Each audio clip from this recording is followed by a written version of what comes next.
This podcast is a member of the Voices of Wrestling Podcasting Network. Visit voicesofwrestling.com to hear the rest of our great podcasts, as well as show reviews, columns, opinions, and updates across the world of wrestling. To the highway in a brand new day.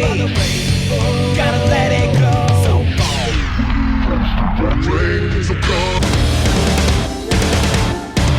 Fast to freedom. Just unite together. Heal everybody's thinking.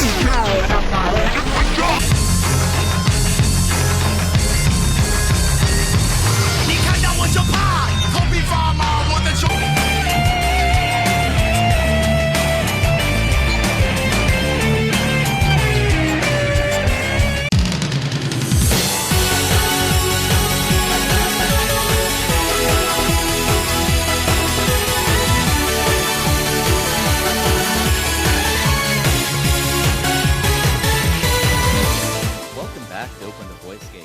February 7th, 2023. We are members of the Voices of Wrestling Podcast Network. You can find us on the Voices of Wrestling Podcast Network feed or on our own dedicated podcast feed on all podcast platforms and applications. You can follow us on Twitter at OpenVoiceGate. If you would like to donate to the show, click the link in the show notes. It'll take you to our redcircle.com landing site. And you click the red box that says sponsor this podcast, and you can set up a one-time or recurring donation. No obligation whatsoever, but we would like to thank all of our previous donors. I'm one of your hosts. It's your old pal, Mike Spears, joining alongside, as always, Case Lowe. And Case, how are you doing this week? I am hanging in there. I'm doing okay. I'm buzzing to do this show. I gotta be honest. I really wanted to record like Saturday or Sunday, and we waited a few days, and it's not that my excitement or my anticipation for the rest of Rey de Parejas has died down, but I was buzzing coming off of this Korakuen show, and then especially after the February 4th, February 5th house shows and the tournament matches that are up on the Dragongate YouTube channel. I was battling this, and I kind of talked about this in my written review over at voicesofwrestling.com. I love a lot of pandemic-era Dragongate stuff. I mean, there's the Unit Disbands match between DoiYAMA and RED, which is one of the best matches in company history. There's all this great stuff with the young guys. There's all these match of the year contenders. I maintain, other than parts of AEW when they were running Daily's Place on a weekly basis, that Dragongate was the most consistently entertaining pandemic-stricken wrestling promotion that there was. I thought they presented themselves far better than an All Japan or a Noah, slightly better than a New Japan, and in the US, as results may vary just depending on what the promotion was. All of the praise that I have given Dragongate over the last 3 years, I meant. It was very genuine. It wasn't fishing. It wasn't looking for hope. It was this stuff was really, really good, and I felt the need to expound on that. But this Korakuen Hall show, as the kids would say, as my fellow Gen Z comrades would say, it just hit different. And matches 1 through 7 or 8, however many were on the show, doesn't matter. I am so excited to break down everything. I went back, I rewatched part of this show today because I was so excited to talk about it that I wanted to get some of this footage back in my brain. So I'm doing well. Mike, how are you? You've had a busy few days. Yeah, it's been a busy few days. It's been like a busy 3 weeks for me. I am now back in my hometown, Fort Worth, Texas. I love it, but I was originally going to be back in my hometown last Monday. Little did we know that I was driving right into a snowstorm, that I got into Fort Worth Case at about 1:30 in the afternoon on Monday. The city completely shut down at 4. Yeah. In a lot of ways, it was nice because I've been in a long distance relationship for about a year now. It's something. Yeah. And it's something that, we found ways to make it work. But now we're at a point where it's like, okay, I was from home before COVID was even a thing. So I found a place for a couple months, looking for a more permanent one and giving it a real shot, reconnecting with some work groups I've worked with in the past. And it's just something that was very, it was a whole lot, like coming in and doing that. So it was something that I was glad to get done, as everyone can now hear Pudge, because I do not have the ability to kind of have my own office that I once did at this moment. So I'm going to be very judicious on the mute button, but sometimes Pudge is going to have to chime in on some things. And I apologize for that in advance. But talking about this Dragongate show, Real quick, really I want to talk everything. about your dog real quick, because I'm Yeah. so excited, because when you first got Pudge, and I notoriously, an animal lover would not be an accurate assessment of myself. I'm not an animal guy, period. I don't like being around them at all. The only animal that I've ever come around on is my girlfriend has a dog that I very much enjoy to an embarrassing degree. I put little sweaters on her, I put her little booties on, I take her on walks, we have a very nice time. But when you got this dog, you were so cautious and so protective in all the right ways, doing everything by the book, doing everything you should to care for this dog, that it seems like its prior owners might not have cared for this dog in the best way. I am so excited that you now have to battle this during the podcast, and I look forward to you stressing out as we go along throughout this evening. Yeah, this is going to be something, as he's currently pacing the living room as we're doing this. It was something that, like, for those who followed the Greatest Wrestler Ever project 2 years ago, there was one episode of that with Alan where I had to go and take Pudge breaks. And I was like, guys, I'm so sorry about this, guys. I'm so sorry about it. In the greater scheme of things, I know how minimal that was. But now it's just like, oh, if he starts chiming in the middle of the sentence, what can I do other than try to eliminate it in post? But, he does have some Dragongate opinions. Of course. So. I think that the episode that you had to take breaks on was probably like the 8-hour podcast that you, Alan, and I did, where I was just thinking about that because, my girlfriend works Saturday mornings, and then normally I spend the night at her place on Friday. I go home to my place Saturday morning, and then on her way back, she swings by and comes to get me so we can hang out Saturday night. And a few weeks ago, I was doing the Allen podcast, the 34L30 on Susumu Yokosuka, Susumu Mochizuki, Jimmy Susumu, which I highly recommend listening if you have not listened to it already.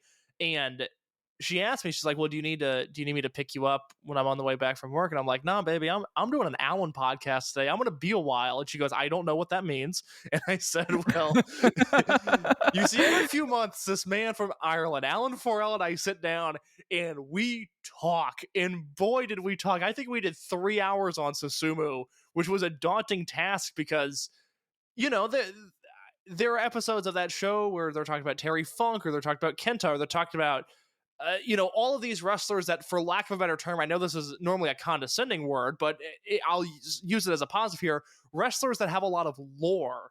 And doing an episode solely on Susumu Yokosuka is very intimidating because it's just like, well, here are all of these great matches he's had. And it was hard prepping for this, especially listening to the Mike Sempervive Terry Funk episode where they had so much to talk about because it's Terry Funk. And this was me going like, well, you can watch this match and you can watch this match and you can watch this match. But it turned into a delightful discussion.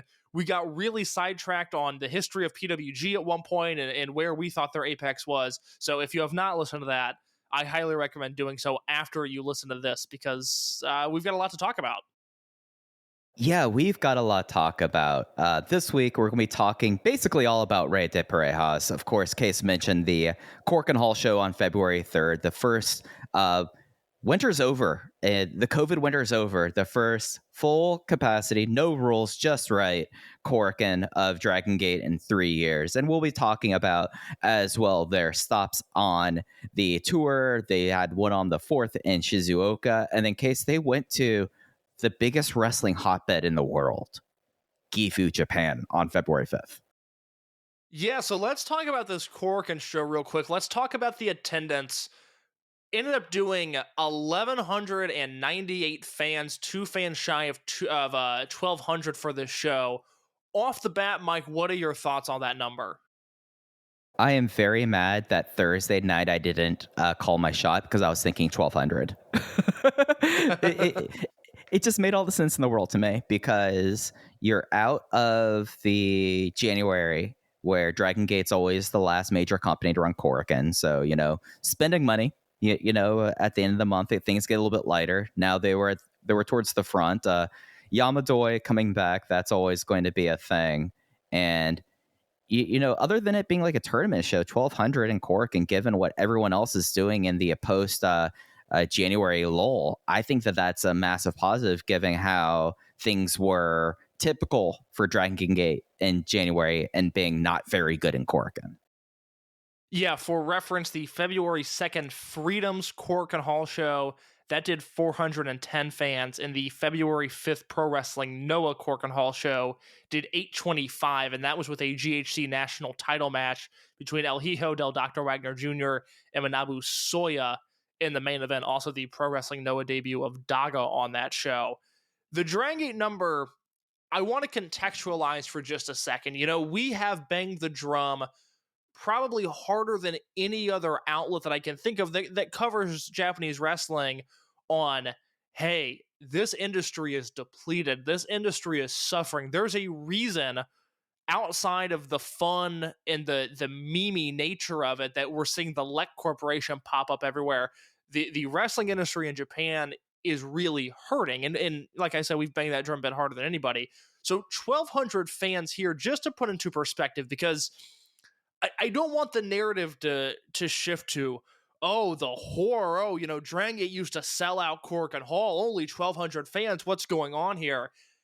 I'm going to run down the numbers of 2019 Korakuen Hall attendances. I'm going to go quick here. I'm going to go month by month, just to sort of frame what they were doing right before COVID hit and a realistic sort of timeline of when they could hit these numbers again.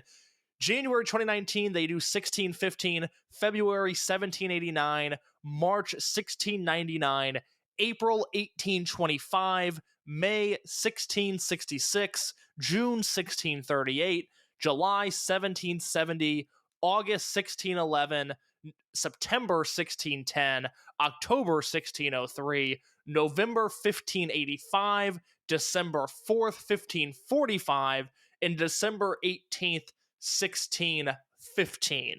The point I'm trying to get out there, I know I went quick, but the point I'm getting at is, I think you and I both recognize 1,800, anywhere in that ballpark, in that vicinity, as a proper Korakuen Hall sellout.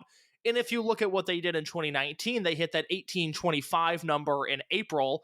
They hit 1,700 twice, and then everything after that was a few hundred fans away from what you and I would recognize as a sellout. So from the naked eye, with no context as to what's gone on the last 3 years, I think we could bite our fingers and go, oh my God, 1,200 fans. And by no means is that a number to celebrate, but it's also not the horror that might appear to be just on the surface. Yeah, and it's something that, at least for me, when I look at like how the company has changed over those nearly 4 years, you've lost your ace, you've lost like your number one star, and that's the thing that I think that people that we really didn't get an opportunity to evaluate over COVID was, we got a pretty clear idea about the Strong Hearts fans. We got a good idea about the Shingo fans. It was impossible to measure the Yoshino fans.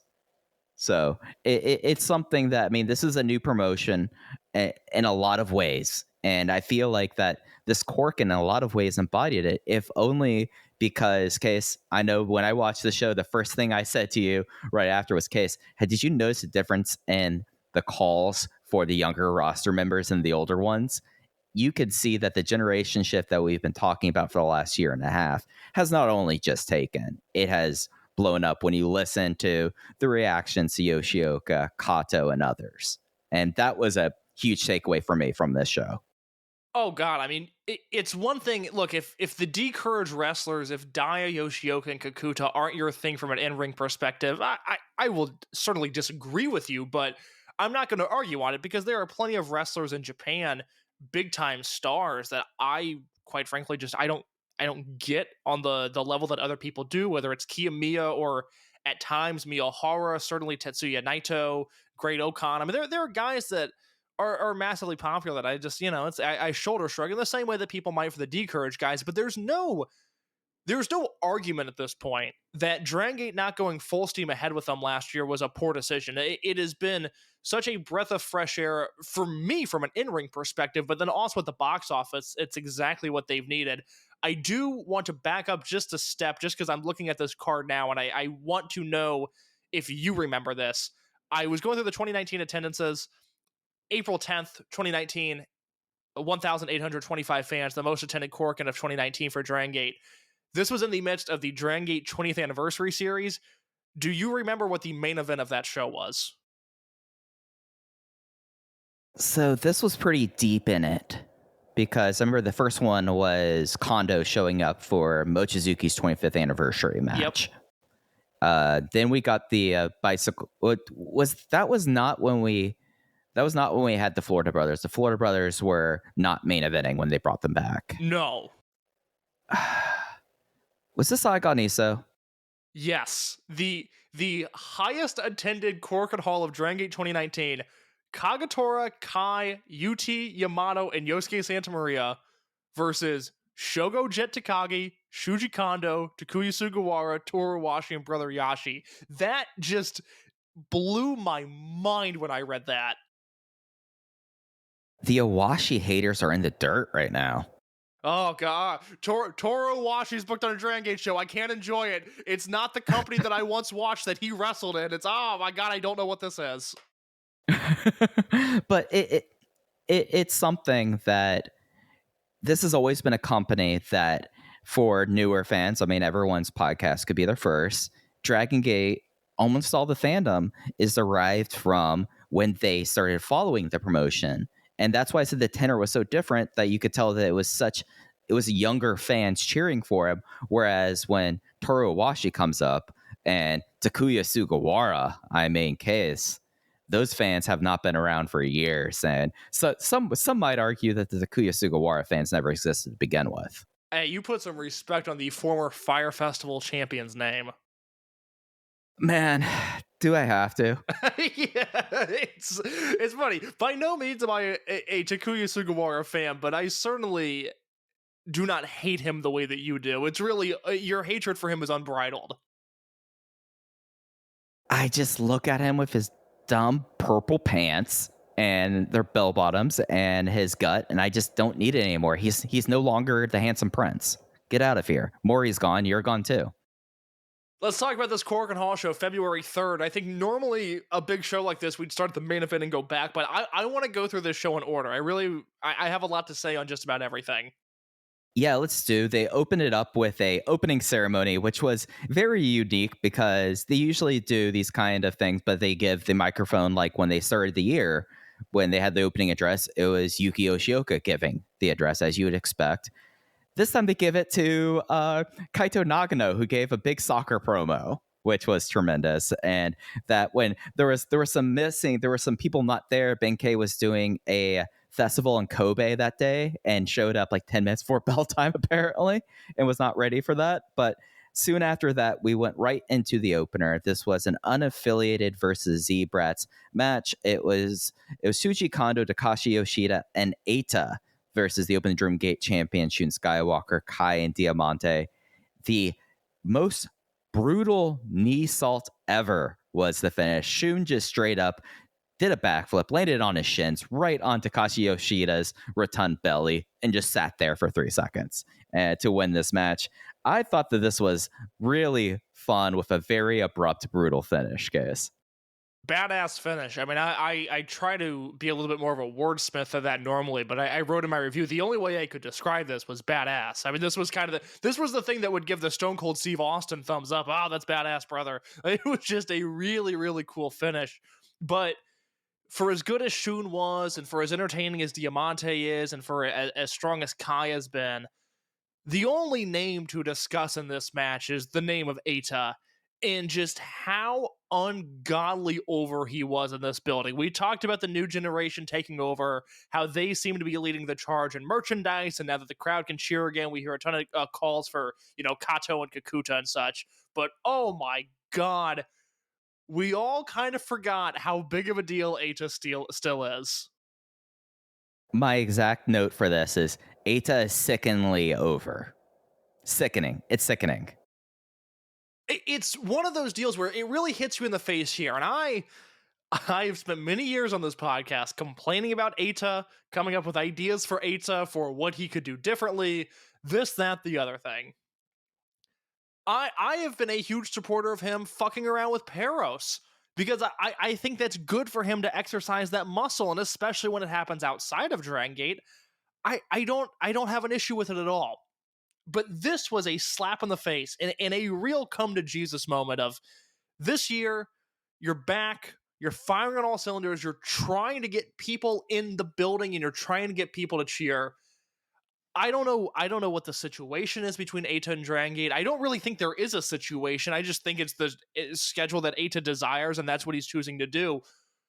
But there has to be a babyface unit with Eita in it this year. There just has to be. And I talked about when Shun Skywalker won the Dreamgate belt last month. He's put in a real awkward position because Yuki Yoshioka just ran through all of the biggest names in the promotion, and they just happen to be guys that Shun has history with, especially in the case of Masaki Mochizuki and Ben K.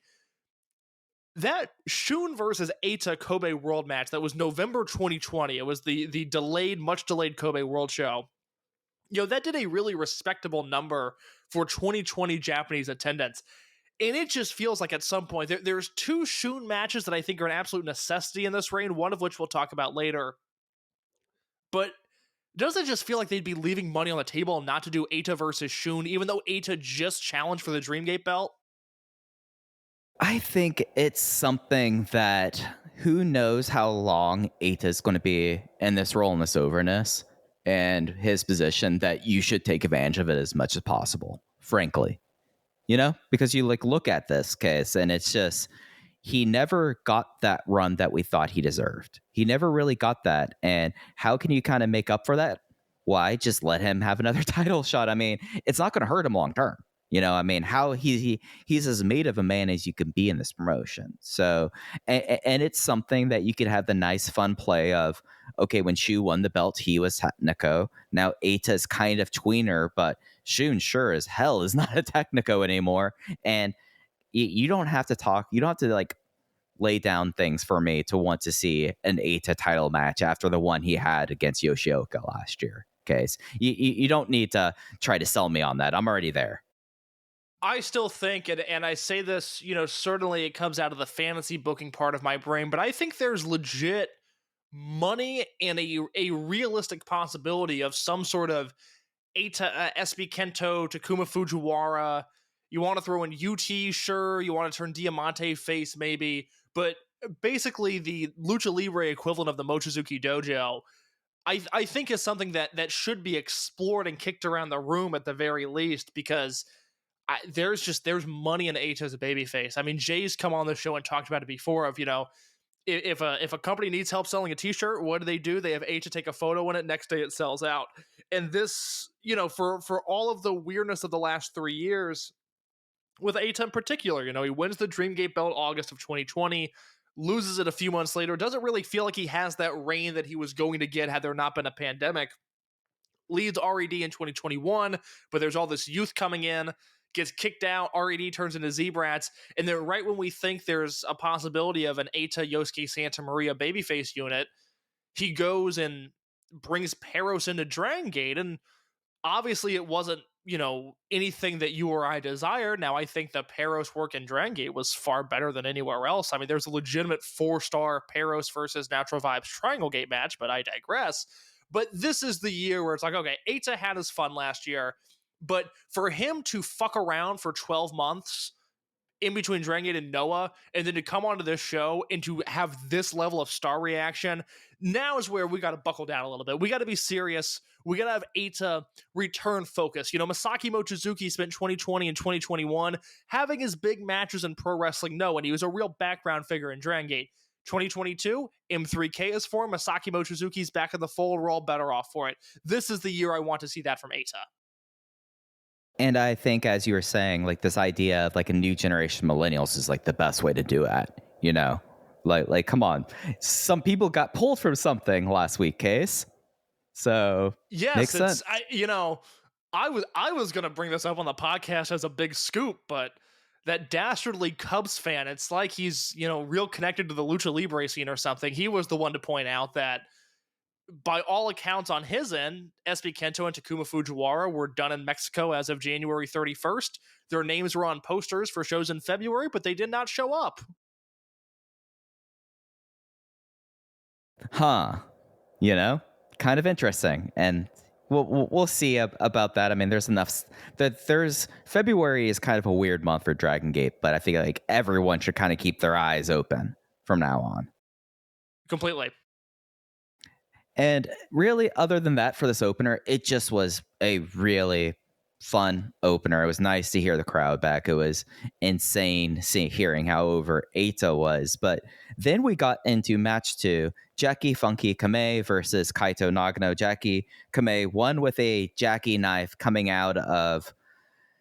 We're going to have a little bit of a talk about Nagano later on in the show, but it was neat to see these two guys. One guy, as you mentioned, 2 months with a cheering crowd. And then one guy, Dave, hasn't even, like, this was his first cheering crowd, like, consistently in Korakuen, but also, I mean, he entered training under COVID, too. So that's a wild thing as well. But Nagano's soccer act still seems to be pretty over with the crowd, and it's carried over to voice crowds, I'd say. Yeah, so like you were saying, and I pointed this out in my review, and then you and I had a discussion with Rich Craich over at Voices of Wrestling about it. You know, the last cheering Korakuen Dragongate show was February 2020. Jackie Funky Kamei debuted at the end of 2019. You know, we've seen a man grow into a core roster member, somebody who fits the heartbeat of this promotion, somebody who had our match of the year last year, what we thought was one of the single greatest performances we've ever seen in a tag match, and he's done it all in front of muted crowds, which is crazy to think about. And then you've got Nagano, and look, I'm into the soccer thing. I think it is fun.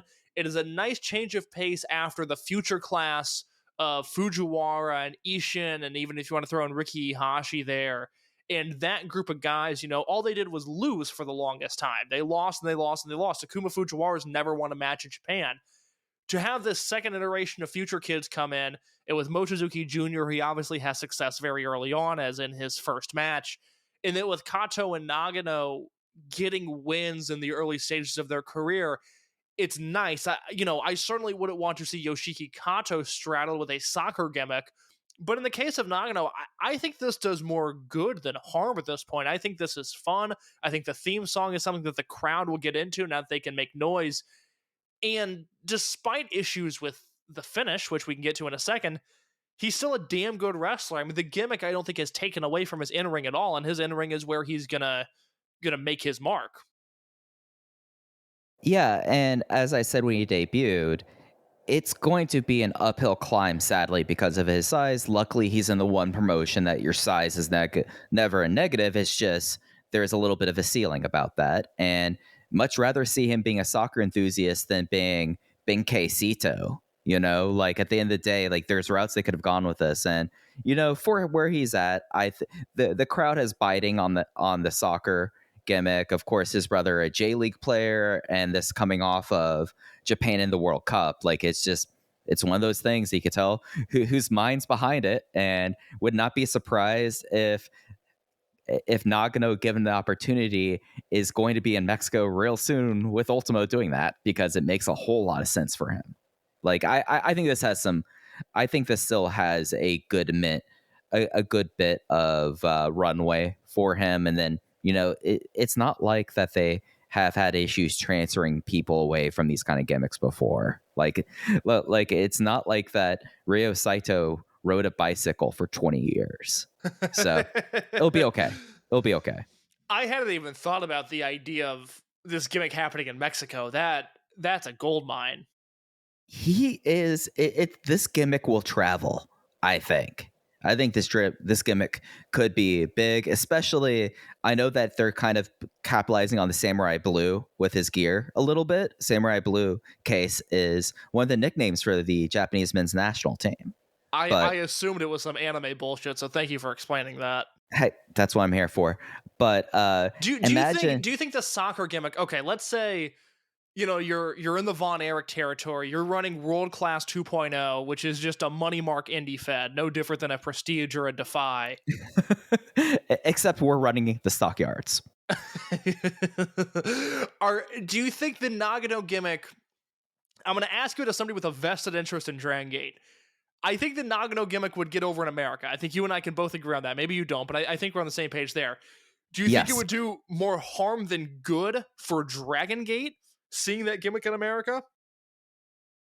That is a very good question, because if you look at the people who are getting the dates, it's not necessarily people who are gimmicked up. You know, I bet they were kind of smart about, like, okay, Yamato. What's Yamato's gimmick now when he was doing GCW last year? Not really a gimmick. Nagano would be a heavy gimmick.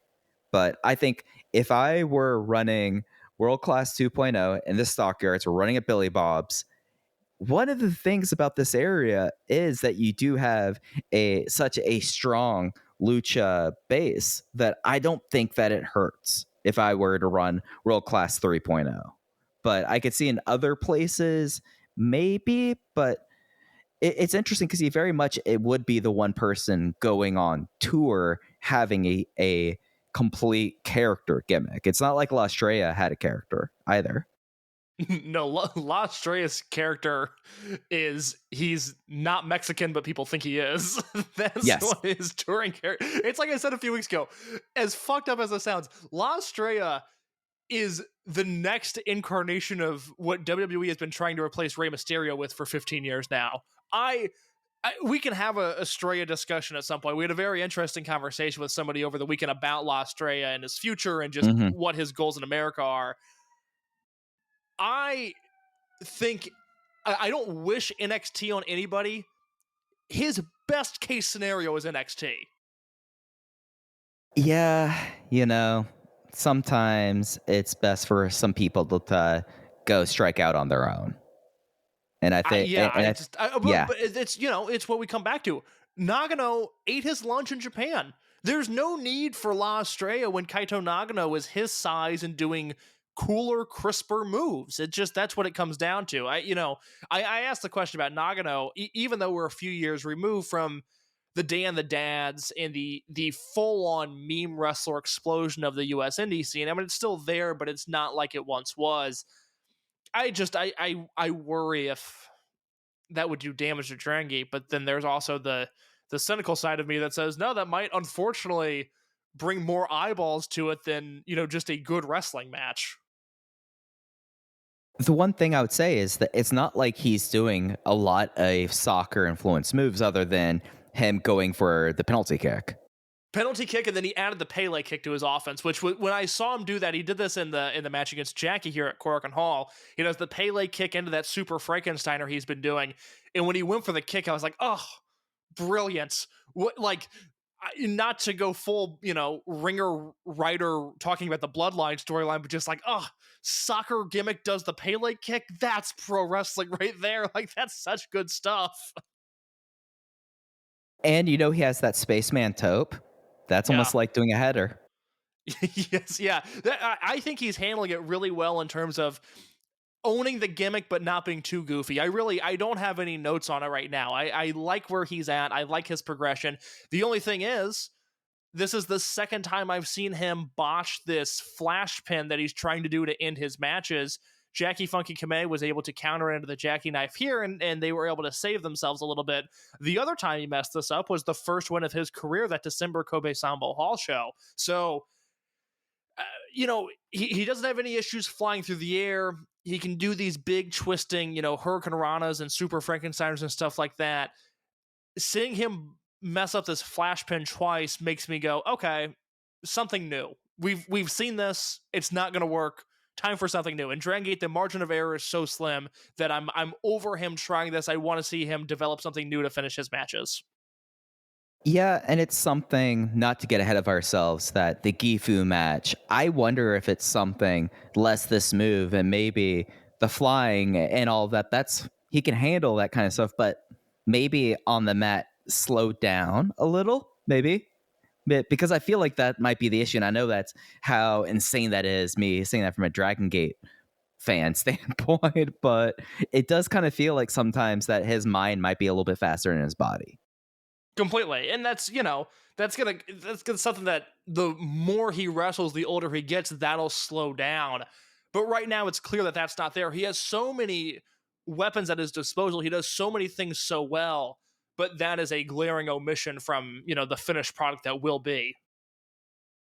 Yeah, and again, this is a guy who's less than half a year in his career, and the fact that this is kind of in the greater scheme of things, like nitpicking, like imagine like talking about, okay, case, there's something that's really been bothering me on that I see on Twitter a whole lot. One particular wrestler, I don't get why everyone freaks out about Sol Ruka. She's not that good at what she's doing. Is this one of the NXT women? This is the NXT woman who does like the handsprings and like all of that. Mike, she's horrible. Okay, thank you, Case. I felt like I was being gaslit by the internet. No, okay, so this is a name that obviously you'll know. I don't know how many of our listeners have interacted with this colorful character that is Andy Labar. I like Andy. Andy and I don't see eye to eye on a ton of wrestling related things, but I believe he's the one. I will at least attribute this idea to him because I think it's his. NXT might be the worst promotion ever. When I see NXT clips pop up on my feed, I hate them.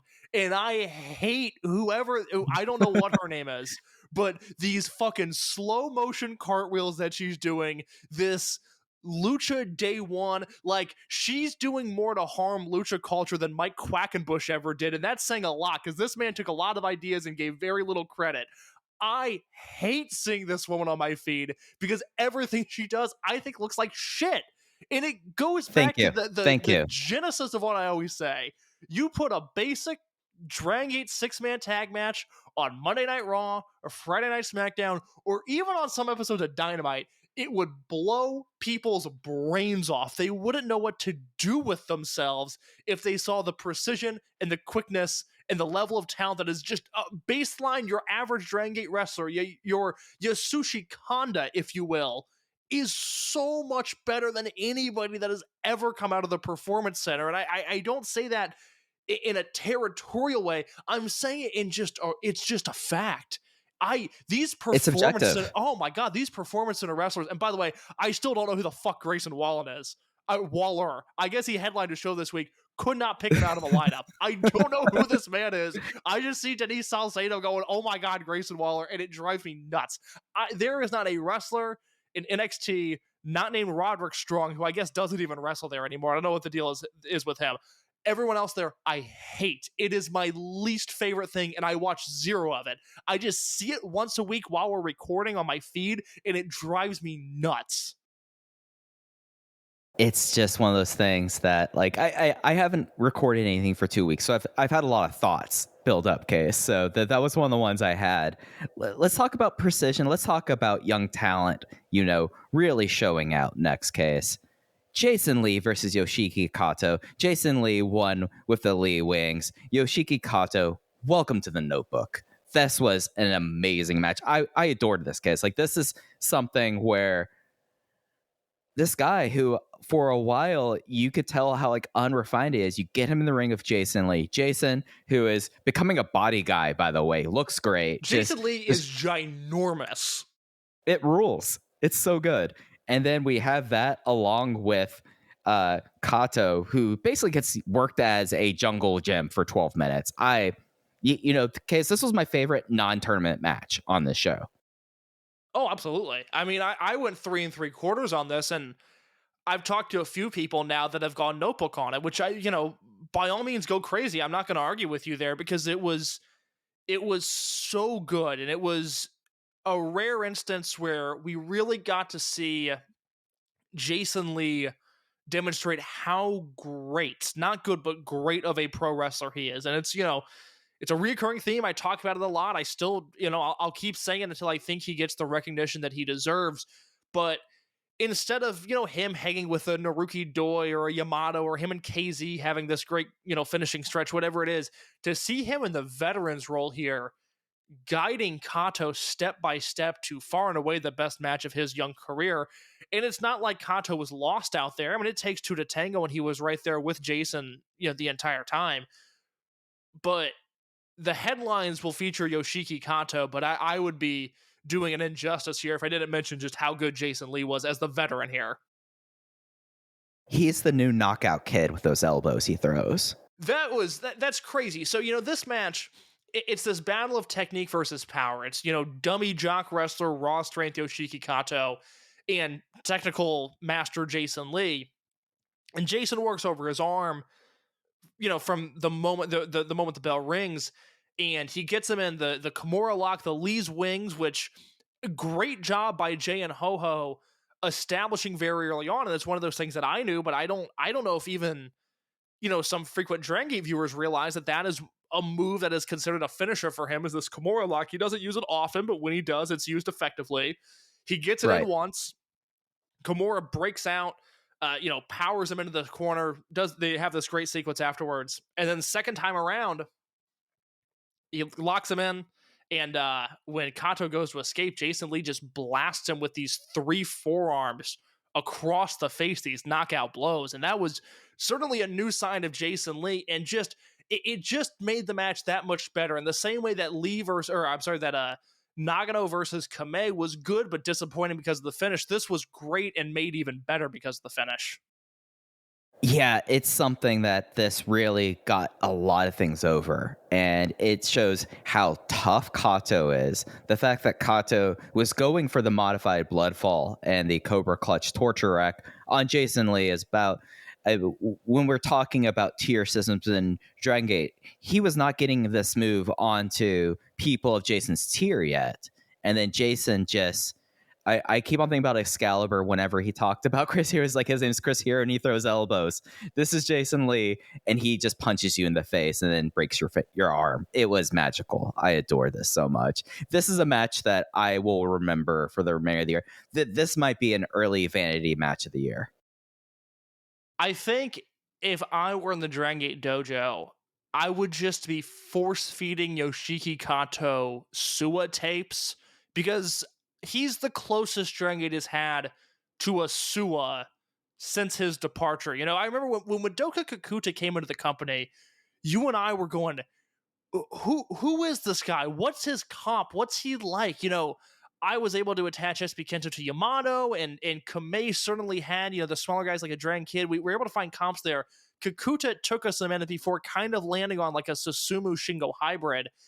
Kato, because he's rough around the edges still, he's so reminiscent to me of like a 2001 Suwa, somebody who is not going to have that 25-minute Dreamgate main event, but what they're going to do is when they have a big match, it is going to feel like a big match. Hey, Suwa reappeared, so... that is a bridge that has to be mended, but I would adore somehow Suwa comes and gives him like the triple F or something. It's a very nice story that Suwa is back and seemingly somewhat healthy and on Twitter talking to those Dragongate guys, because that was, for a long time, we kind of had that one earmarked, especially before the Ultimo return. It's like, okay, well, Ultimo is public enemy number 1, but Suwa's not far behind him at number 2. Yeah, that was something that was a more of a philosophical thing, and you don't get over philosophical things as well. But hey, he seems to be doing well, physically doing a lot better than was reported for a long time, and he has a nice little Twitter account. It's nice seeing him like out and about, smiling, talking about doing his recycling, and then chopping up with Don Fuji. He has said he will show up for Don Fuji's retirement. He has said that on the record. I forget the exact verbiage that he used, but when Suwa announced he was leaving Dragongate, he basically gave this statement that was very similar to when Hulk Hogan came into TNA and he called the 6-sided ring a playpen. I forget exactly what he said about the Dragongate style, but he was just like, social dance wrestling. Yeah, maybe it was just that, which, obviously we associate with the Magnum Tokyo era. But he was just so fed up with it, and then he ends up in Noah for a little bit, and it was awesome. And then his health declines, and when he came back, he certainly wasn't the same. And then we didn't see him for probably a decade, and now he's on Twitter and he seems to be pretty healthy. So good for him. Yeah, it's just such a nice thing to see. Speaking of contemporaries of Suwa, we have our first match of the Rey de Parejas tournament 2023. This is a B block match. It is the original tag team, Susumu Mochizuki and Yasushi Kanda, versus the Strong Machine Army, Strong Machine J and Strong Machine F. It was Jumbo no Kachi Gatame on F to get the M3K team out ahead first. 2 points for them. J and F exited with none. Fun match. Certainly the weakest of the 4 tournament matches on this show, but a strong outing for Strong Machine J, which I think is the important stuff in a match like this. You know, some lower tier roster members at this point in with him. You want to see Strong Machine J shine, and I thought he did just that. Yeah, it was just a fun little match. It was great to see F. They didn't really work on F's knee while he's been in cold storage. You know, you'd think they would improve that. It's weird, you know, Karaoke Machine had the same issue in the original Rey de Parejas, just this bad knee that people were able to hone in on. Yep. Hopefully he's able to get through that, because he has a tough tournament climb, given the fact that they are now down in the tournament. The next tournament match, this was from Block A. This was the Mochizukis, Masaki Mochizuki and Mochizuki Jr. versus the all-caps Z-Brat team of Hyo and Ishin. A disgusting reverse twister on Hyo to win the match. The Mochizukis go up 2 in their block. I continue to just be blown away at how well Mochizuki Jr. has been handled. I mean, I really could not imagine a better start to his career now, with, you know, teasing that he can do it without his dad, but he's not quite there yet. You know, they win the match, but it's the dad who gets the pinfall with that awesome inverted twister on Hyo. This was everything that it should have been. You know, this had the feeling of a grudge match, with Ishin obviously turning his back on M3K a few months ago. It had Hyo just being Hyo in all the best ways possible. And then, perfect time to do a tag league right when Junior is starting to really feel himself, and you've got Masaki Mochizuki there. That team is one where obviously they will break up at some point. They will do their own thing. I would really like to see more straight 2-on-2 Mochizuki tags this year, because I think those guys are a ton of fun together. Yeah, that was something that struck me during the YouTube matches, just like how great their teamwork is. And of course, like, it's father and son, it's tremendous. But man, that bridging suplex, one of the best bridge I've seen in years, and just remarkable stuff. And just was an absolute blast of a match. And Hyo just really willing to land on his head really bad, and that was really cool to finish this. And I am so intrigued about the step that happens after M3K is over for Junior, because he's getting Junior calls, so it's working. It's just what's going to be next for him, and that it doesn't have to be anytime soon. I hope we do get the Mochizuki's tag for the rest of the year, but it'll be fun to see what happens next for him in 2024. I am of the mindset of, you have all the time in the world, because it's not like Masaki Mochizuki is going anywhere. So let this play out. You know, let these guys have a Twin Gate run this year. I think there's a ton to do. There's no reason to rush towards that first father versus son match. Just give this time to marinate. Let them team in a Twin Gate setting. Give them another Triangle Gate run. Let Mochizuki Jr. fail for the Brave Gate belt and go back to teaming. I would be very disappointed if they do that singles match in 2023. I think there's a full year left of M3K shenanigans before you can get to that point. Maybe some people are a little sick of M3K now. I'm not.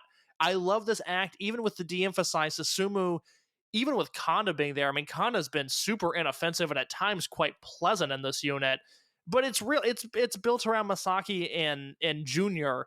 And that's the way it should be, and I think that's the way it should be for the rest of the year.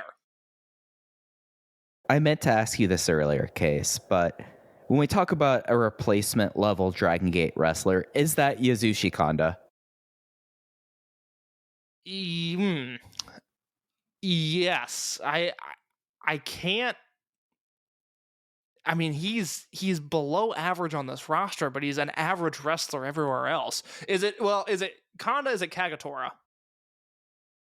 The thing is that Kagetora peaks so high when he True. actually gives a shit.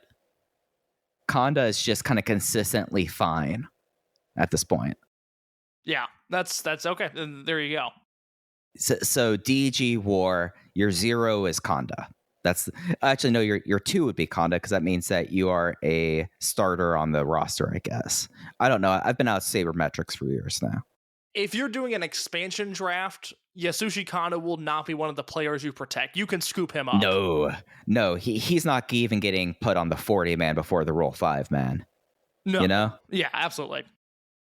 We got into some non-tournament action as it was Gold Class Ben and Minorita teaming with Ultimo Dragon, defeating the unaffiliated team of Genki Horiguchi, Ho-Ho Lun, and just above a replacement level Kakatora. It was a Masakari on Genki, and Ben did something insane, even for how Ben's been lately. He invited Ultimo to join Gold Class. Ultimo demurred. Of course, everyone knows, allegedly incredibly handsome man, Ultimo Dragon. He's never going to unmask, so why can he be in Gold Class?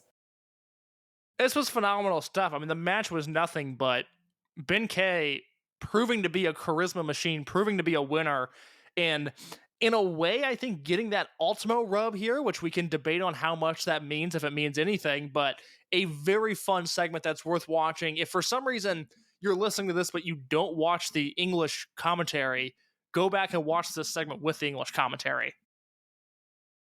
Yeah, it was an absolute scream because also it was Jason in on commentary and Jason just going, yeah, oh, he's doing jackhammer. And it's like, yeah, it's jackhammer, but Ben calls it the Masakari. Also, after that, we had a talent announcement for Buyuden Zero. This is on April 4th. The Masaki Mochizuki produce shows that I know at least I've been dreaming about coming back for years. They're back. We have Masato Tanaka, Kunishibo Kamen, Hikaru Sato, Ryo Kawamura, Takashi Sasaki, Jun Kasai, and Takuya Sugawara. That's a show. I mean, Buyuden, it's not who they announce as the outsiders. It's who they put the outsiders with that makes it interesting. Yeah, I'm curious about some of those names. I mean, it's not Daisuke Sekimoto and Yuji Okabayashi and Sawa and all these fun guys that it was a decade ago, but I'm willing to give this a shot. I want to see Hikaru Sato versus, oh no, UT won't be back by then. Damn it. Okay. That would be fun. I like where your head's at, though. Hey, and then after that, there was a special delivery in the ring as GM Ryo Saito and Masaki Mochizuki were going through the lineups for Buyuden. It was actually the someone that we've seen a little bit, Dragongate future wrestler Daiki Yanagiuchi, who it came to the ring with a box for Ryo Saito. He was dressed up as a staff member of Korakuen Hall. And inside the box was a letter asking him to debut. And they agreed to that he's going to debut on March 2nd. But there was a lot of stuff about him that, again, English commentary, Jay got to get into about this. Daiki, I'm just going to go Daiki. I apologize. I try to pronounce names correctly. Yanagiuchi is going to be one that's going to be difficult. I'm going to refer to him as Daiki. Just apologies.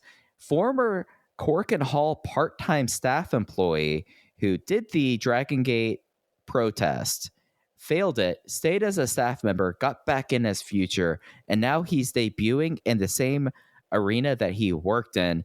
GM Ryo Saito told him that his gimmick will be former part-time staff member of Korakuen Hall, so get to work. Yeah, this is a cool story. You know, he's somebody who's automatically going to be beloved in Korakuen Hall, which is a great mark for a wrestler to have. I think this is a very fun story. I look forward to seeing where this goes. It feels very Toryumon, but in a very natural way, which is an interesting dichotomy. I mean, between even some of the vibe stuff and obviously with the Nagano gimmick and the Estrella gimmick, which was created, certainly we know by the hands of Ultimo Dragon. This is something that has that 2001, 2002, 2003 feel, but this has a more natural tie into it. So I'm very excited to see what this kid can do. Yeah, I'm going to be interested to see. You can't ever really pick up anything from Future, but this gimmick will be something. I wonder how this gimmick plays in Hokkaido. That's why I wonder. Yeah, it'll be very interesting to watch him do the loop. Of course, the first time, just because we're inspecting everything he's going to do, but 6 months into his career, when he's been to Fukuoka a few times, he's been to Kobe 6 times, he's been to Kyoto 4 times. What does this gimmick look like? I think that's going to be really interesting to see. Oh, absolutely. So we went to intermission and came back with our next Rey de Parejas match. This was in the B block. It was DoiYAMA reuniting, going up against Double Dragons here. Dragon Kid and Dragon Dia. Dragon Dia with a split mask. Very nice. Two Galereas from Yamato taking out Dia to win a interesting match. Case. Is this like one of the best paint by numbers like tribute matches you've seen? I can't imagine this match going better than it did. I mean, what a blessing this was. And this was the match that I've watched twice at this point. The pacing, the crowd, the intricacy of the finishing stretch. Oh my god, this was so good. It wasn't even my match of the night. I like the main event more, but I can't imagine this match going better, given all the pomp and circumstance of it's the tournament, it's the Yamadoi reunion, it's a cheering Korakuen Hall show. No notes. Perfect. Just perfect for what it should have been. And Jesus, stuff like the Ultra Hurricane Rana that turned into a power bomb was just absolutely like crushing. And the thing that was getting me, Case, and when I could tell like this is really something special, was when they were doing the finish rush, when they were going like Doi Fives, Bakatari Slime Kick, and it was just like, wow, they're back. They're back. This is what we remember. I was talking to a friend of mine, Tharos, who has like, who is mainly a New Japan person, but he brought up to me that like, I know he brought up an interesting point to me that I'll be interested to hear if other listeners have this. For a good portion of people, DoiYAMA is kind of like the nostalgic team that they always portray Susumu Kanda as, if you will. And it's something that I think it's kind of fascinating because like this was the legendary tag team that a lot of the world got to see in real time. And I wonder if that feeling came off that way to others, because I thought that was a real interesting point about this match. It was something. This was the match that I noticed the pitch difference in the fan calls, by the way. Oh, okay. Well, two things there. One, you're absolutely right about, for a certain generation, Yamadoi is the nostalgic tag team, and they've come back at the perfect time, because think about it from the English-speaking audience. I mean, the most eyeballs that were on Dragongate, at least since I've been covering the promotions, which started in 2015, it was 2015 and 2016, and then everything after that has been progressively downhill, with some spikes in 2020, and I think some spikes now. I think there's a lot of eyeballs on it, at least more than there have been in, say, 2018, 2019. Yamadoi, for a lot of people, is it. I mean, there's a real argument that they're the best tag team in the promotion's history. I don't think they have that edge on Speed Muscle, but they're certainly in the conversation of Mount Rushmore tag teams. The thing that surprised, and not surprised me, but the thing that I was so impressed by is you think about the reunion of Kineska, not in 2010, but in 2015. And then you think about even like, I started thinking about reunion tag teams and just how out of place that Berserk era T-Hawk and Eita tandem felt, like right before T-Hawk left the promotion, where it's just like, I know these guys only teamed together 3 or 4 years ago at that point, but this is not what it once was. Like, this reunion tour sucks, basically. And Yamato and Doi came out here and just looked like absolute rock stars. They looked fresh. Naruki Doi is such a brilliant wrestler. And him working this hybrid schedule, this freelance schedule where he's really only working big matches for promotions and then a few smaller shows here in DDT. I mean, he's wrestling like a new man. I'm blown away at just how healthy Doi looks and how much he's jumping off the screen. Yeah, it's something where you kind of have to sit down and look and see, and it's like, oh, We were under the impression that this could be it for this guy, but that's really not the case. And it'll be interesting to see if he's just going like full throttle until that's the end, like that's it. So his And month of February. So real quick. So we're sitting here recording this February 7th. He has on schedule 1, 2, 3, 4, 5, 6, 7 matches booked for the rest of the month. He's going to be it's going to be him and Yamato versus the Strong Machines, February 11th in Kyoto. That's a Dragongate show. February 18th, DDT in Nagoya. He's defending his DDT Universal belt against Cannon. All Japan, February 19th, Korakuen Hall. He's wrestling for the All Japan Junior belt against Atsuki Aogi. On the February 23rd Dragongate show, it's him and Yamato versus Shun and Kai. On the February 25th Dragongate show, it's him and Yamato versus Ben and Minorita. On the February 26th Dragongate show, it's him and Yamato versus Kanda and Susumu. And then he's going to close out the month in a 6-man of him and Kento Miyahara. It's him and Minoru Suzuki and Hokuto Omori versus Kento Miyahara, Kotaro Suzuki, and Rising Hayato. This guy's working like 10 matches a month, but he's being put in positions to have 10 great matches in a month. I go back to 2020, the odd year that it was, where Doi ended up being, I think, my number 3 wrestler of the year in the SFM 50 that year. He might have been my number 1. Like, Doi was amazing. And then as soon as he lost that Dreamgate belt, he went into Team Boku and he started doing comedy stuff. And he was so quickly de-emphasized, and then he battled injuries. And it was just like, all right, well, that was the career of Naruki Doi. We kind of have a start and a finish. 2023 Naruki Doi is a different animal. It's unbelievable how good he looks. And it's an energy difference too. Like to me, like that's one of the things that gets me. It's like, oh, it's not just that he physically looks better. It's just like, it feels like he's feeling it.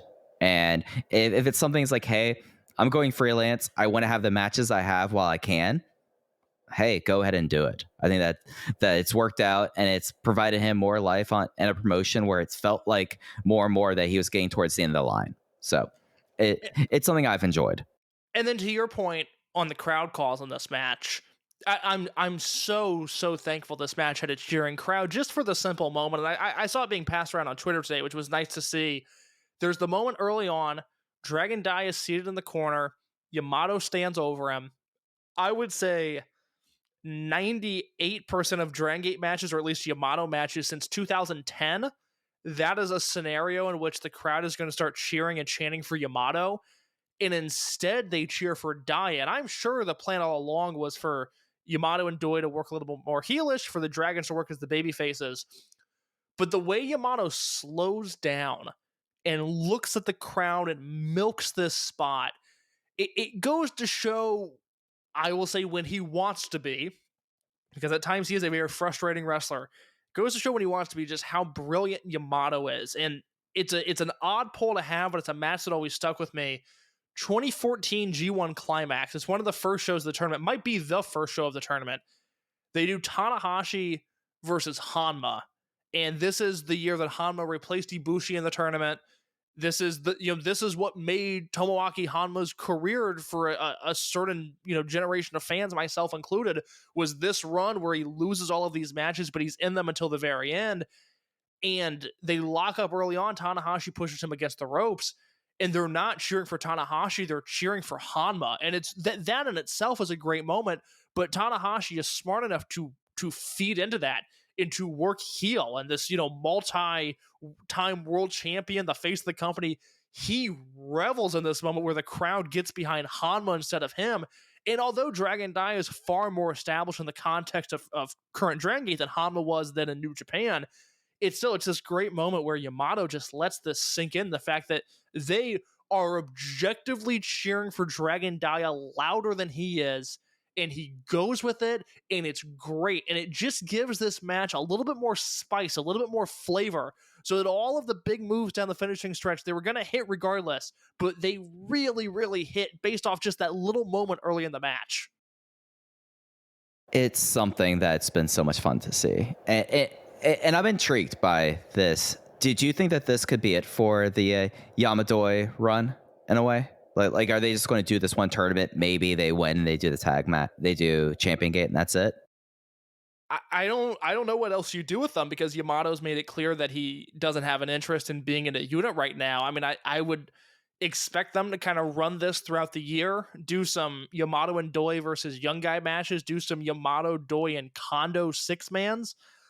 I think that's going to be their year. Yamato, Doi, Kondo six-mans when they want to work hard, and Yamato, Doi, Ultimo six-mans when they don't. I think that's going to be the rest of the year for them. I said this in January. I am so excited for Yamato this year because the pressure's off. He can have fun now. He's done his part. And I am so anxious to see what he can do as grumpy veteran Yamato.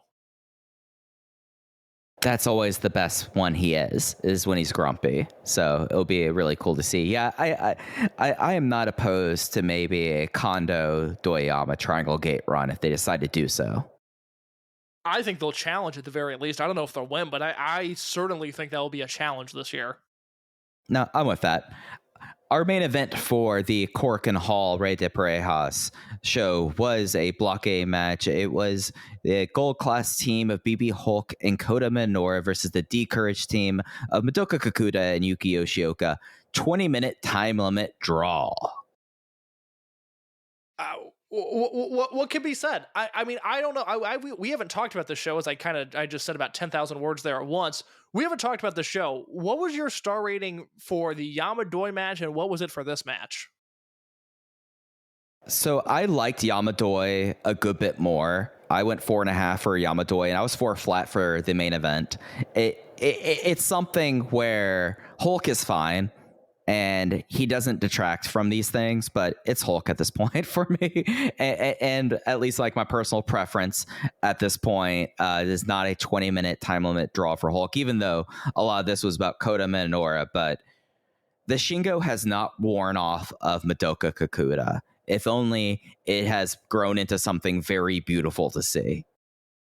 Covering Dragongate is an interesting animal because so often we'll have an idea of where things are going, and we think it's going to be this, and then this, and then this. And before we can get to the third part of the equation, the first part is this curveball that we just don't see coming, and it completely throws us for a loop. And it's not what we were expecting, but it's brilliant more often than not, and so we accept it, and that's part of the reason we love this promotion. I am so adamant that the Dead or Alive main event this year is Shun Skywalker versus Madoka Kikuta. And I'm a believer in that to a point where if they don't do it there, I am a believer it is a massive mistake.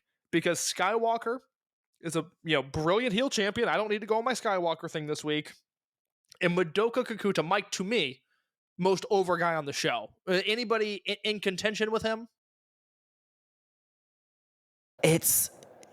I think it's him by a good margin. Like, he was the star of the show.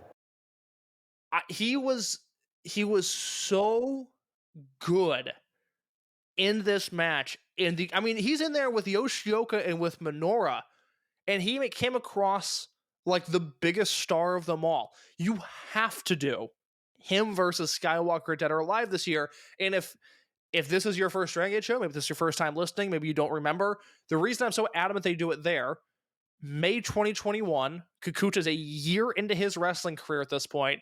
They do Shun versus Kikuta for the Dreamgate. At this time, Shun's a babyface, Kikuta's a heel. Youngest Dreamgate match ever, Shun was 25, I think Kikuta was 21. Match ends in 90 seconds. Shun hits a drop toe hold. Kikuta completely destroys his shoulder. They have to end the match. It's this horribly awkward and embarrassing and tragic scene all in one. It was so uncomfortable to watch because we were watching this guy's hopes and dreams vanish right before our eyes, and Kikuta was gone for an entire year, and then for the first 3 months he was back, we weren't sure if he was going to be anything, and then all of a sudden he links up with these D-Courage guys. It has not only turned his career around, he is now hitting heights that I didn't think he was capable of doing. I mean, he's this charisma machine now, really based solely off of his large ass, which is such a nice thing to think about, really. You have to run that match. It's such an opportunity for them, with Shun being this heel, Kikuta being this face, and being this face with all this momentum. They have such an opportunity here to do this rematch. and to maximize its value. I think that has to be the match. And I have no doubt that it'll deliver this time around because I mean, Kikuta's he's on a roll right now. He was so great in this match. For as good as Yoshioka was, Minoura finally came out of his own shadow. I enjoyed BB Hulk in this match, but something about Kikuta here, especially that finish, he's getting just eaten alive by these BB Hulk kicks right as time expires. And right before Hulk can finish him off, he pops up, he hits the hand of God, as we call it, the discus lariat. Jay and Ho-Ho are great on the call. I mean, it really, that lariat seemed like it stunned Jay more than just about anybody else. And before he can make the cover, time expires. 4.5 stars from me. My match of the tournament so far. Just a phenomenal job all around. Yeah, it was just the one thing I'll say about Hulk made that lariat case look like the most devastating thing in the world. It was like he stepped on an explosive and just like flipped over, or it was like Kung Fu movie cell, to be quite honest. And it was insane. But this was a Kikuta performance that was phenomenal. I think for me, another reason, and that's not to detract for it, this is still a notebook match. To me, I could tell within the first 10 seconds it was going to be a time limit draw. It just felt that way. And that kind of hurt my enjoyment a little bit. But Kikuta, most over guy on the show, he did like the Harlem Shuffle sidekick. That was really cool too, that I really enjoyed. Remember when we thought that like the interesting thing about Kikuta was that he was really lanky and a capoeira player? Yes. Like for the longest time I was so mad that he was not doing capoeira stuff. No, I just want to see him just use his limbs to crater people. And it's so much fun to see. I mean, if I had to give a very preemptive wrestler of the year discussion, give that some leeway here, Bryan Danielson's going to be my number 1, and Madoka Kikuta is going to be my number 2. I think he's been excellent this year, and it's not that he's been in a bunch of great matches. I look on my spreadsheet, and I've got only this match of his there, whereas, Shun Skywalker were a month and 7 days into the new year. I've got 4 Shun Skywalker matches at 4 stars or above. But Kikuta's just on this run right now where I fully invest in everything he's doing. I don't think he should win the Dreamgate, but I think he has to challenge for the Dreamgate belt in May. It's something where everything with Kikuta, I don't know if it's necessarily purely from the Shingo match, or it's something that you could trace all the way back to his assistantship with D-Courage. But we're seeing a new guy. And it's something that's very exciting to see. And it's something that, as we've kind of been hammering this point home, not to belabor the point a little bit, Case, D-Courage, they were the main characters of 2022. And we were kind of banging that drum, but now there is the evidence that they very much now are. And it's not about Yoshioka anymore, at least for now. It's going to be about Madoka Kikuta, because he was the one who came out of this show as the absolute star. Any other big thoughts you had on Korakuen before we move on to the YouTube stuff? Well, just, your thought there on D-Courage. I mean, it's the power of this unit system that they use. You think about Z-Brats. It started off with Kai, and then the balance of power shifted to Skywalker. And if they wanted to pull the trigger, they could very easily do that for Diamante. They could do that for SB Kento if he comes back and is still a heel. D-Courage has been picture perfect. And it perhaps, by the time it's all said and done, they disband and were 5 years beyond. I think at the time when Maximum was a unit, we knew this was really great. But with distance, we go, man, that was like an upper echelon unit. That was, especially in 2018, 2019, there were some shows where the only thing worth watching was the Maximum match. Now, D-Courage doesn't have that issue, but this is kind of one of those deals, they've existed for a year now, and we have to think about how great of a year they've had. For me, last year, Yoshioka and Dai were 2 of the 10 best wrestlers in the world. Kikuta, I will say, realistically wrestling 4 months out of the year, 4 months in D-Courage at least, he slid into the back half of my top 50. This is a special unit. It's a special unit of guys. I guess the one thing I'll throw out here before we move on, when this tournament ends, do you see Dragon Kid joining D Courage? Gosh, that would be a perfect fit. That really would be. Yeah, it's one of those deals. It seems too simple to ignore. Like, what else are you gonna do with him? Are you gonna do Dragon Kid and Kagatora and whoever else? I don't care. I think just throw him in D Courage and just continue the fun. Yeah, and he doesn't necessarily eat anyone's lunch there, and you still have a spot maybe for down the line Nagano. So I think he's a perfect fourth member there. Now, if that doesn't happen, I'll be a little bit disappointed, Case. Yeah, it seems like the logical next step. I mean, especially with I would always say, if La Estrella would come back to Japan, I just think for his sake, just throw him in D Courage and try to have some of that overness rub off on him. But La Estrella has said publicly he doesn't want to return to Japan this year. We know privately he does not want to return to Japan this year. I think he's going to be staying put in North America. And so if you're going to add a fourth person to D Courage, that person I think has to be Dragon Kid. And if it's not him, don't touch it. Nobody else needs to be involved, but Dragon Kid can come hang out. Yeah, I don't know why this is going straight to Twin Peaks like it always does. I'm thinking about when Becky and Twin Peaks were the return, everyone was trashing on James Hurley, and it wasn't Becky. No, Becky's her daughter. Why am I blanking on her name right now? But the line, the line that she said was, James Hurley, James was always cool. Dragon Kid was always cool. It's really something about high end just made me put into perspective how amazing Dragon Kid is, and how I think, for a long time he was, alongside Shima, the names that the English speaking fan base went to of the stars of Dragongate. And now I think we underrate his popularity. And the next time we have Jay on the show, which will be sometime soon, probably hopefully before Champion Gate, like, I really want to ask, just, if we accept that, okay, Daya and Yoshioka and Yamato, those are, to my knowledge, the big three. Is Dragon Kid number 4?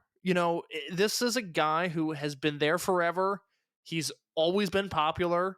Minus 3 months in 2011, he's always been a babyface. He's just incredible. And it's a deal now, and I try to bring this point up every so often. It's 25 years of Dragon Kid being incredible. And I think we still look at Dragongate as this promotion full of children. And right now it is, but there's adults there, there's veterans there. And I just think if this was All Japan or New Japan or, a North American wrestling promotion, somebody who's been great from 1999 until now, and for Dragon Kid, with the exception of injuries here and there, has always been great. That's insane. And that's the point I make about Susumu. It's the point I make about Shima. It's the point I make about Mochizuki. To some degree, it's the point I make about Don Fuji. These guys are 25 years into their career. That longevity like that doesn't exist. I mean, think about, and this, I apologize if this comes across morbid, just given how his life ended, but think about Masawa in 1980 to 2000. He wasn't wrestling that long. Masawa didn't have a 25-year career. I think he had a 25-year career because he debuted in 84, I think. Like, it's insane the pace that these guys have gone at and are still going at, and for somebody like Dragon Kid will continue to go at. And the thing about Dragon Kid that I always like to bring up whenever we talk about him and his historical legacy, there are, conservatively, just off the top of my head, a dozen prominent Joshi who cite Dragon Kid as the reasons they got into pro wrestling. Yeah. And you can't replicate that. I would probably put him, if we're talking about our Dragon System Mount Rushmore, after Shima, Mochizuki, and Yoshino, he's the fourth spot. He has to be. Because I have no argument there right now. Because also, if you think about it, Case, I know you are not a nerd, as you famously like to say, but every copy of Fire Pro you get that has any kind of Dragon Gate representation in there, Dragon Kid is there. Even if it's two people, Dragon Kid is always one of them. Yeah, And I think that means something.